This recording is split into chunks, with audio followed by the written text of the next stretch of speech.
Je vous adresse mes salutations dans le nom précieux de notre Seigneur Jésus-Christ. Message du jour, comment surmonter la tentation, 2. Bien-aimés, écoutez la voix de l'Esprit à travers Jacques 4, 7, soumettez-vous donc à Dieu, résistez au diable, et il fuira loin de vous. 1. La clé de la victoire n'est pas dans tes forces mais dans ta soumission. Le Seigneur dit, soumettez-vous à Dieu. Avant même de parler de résister au diable, il faut d'abord plier le genou devant le trône de Dieu. La tentation trouve sa puissance dans l'orgueil, mais l'humilité devant le Seigneur la réduit à néant. Celui qui se cache en Christ devient intouchable pour l'ennemi. 2. La résistance spirituelle fait fuir le diable. Jacques n'a pas dit que le diable réfléchira ou négociera, mais qu'il fuira. Quand un croyant est soumis à Dieu, son nom devient une arme.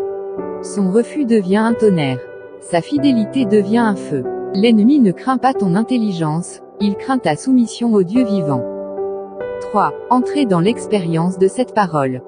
Imagine, à chaque fois que tu dis « oui » à Dieu et « non » au péché, le ciel se déploie derrière toi. Tes genoux pliés dans la prière deviennent une armée céleste. Tes larmes de consécration deviennent un feu purificateur. Ton « je renonce » devient une proclamation de victoire qui résonne jusque dans les lieux célestes. 4. L'appel pour l'Église aujourd'hui. Le Seigneur dit, résistez. Pas demain, pas plus tard, mais maintenant. Résiste au mensonge qui veut s'infiltrer dans ta maison. Résiste à la convoitise qui frappe à la porte de ton cœur. Résiste à la tiédeur qui veut éteindre ton feu. À chaque résistance, une chaîne se brise, une porte s'ouvre, et le diable prend la fuite devant toi. Bien-aimé, la tentation n'est pas une fatalité. Tu n'es pas condamné à tomber. La parole proclame, soumettez-vous à Dieu, résistez au diable, et il fuira.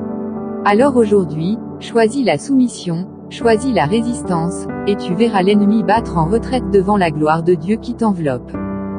Ta prochaine victoire est déjà écrite, car le diable ne peut pas rester là où règne la Seigneurie de Christ.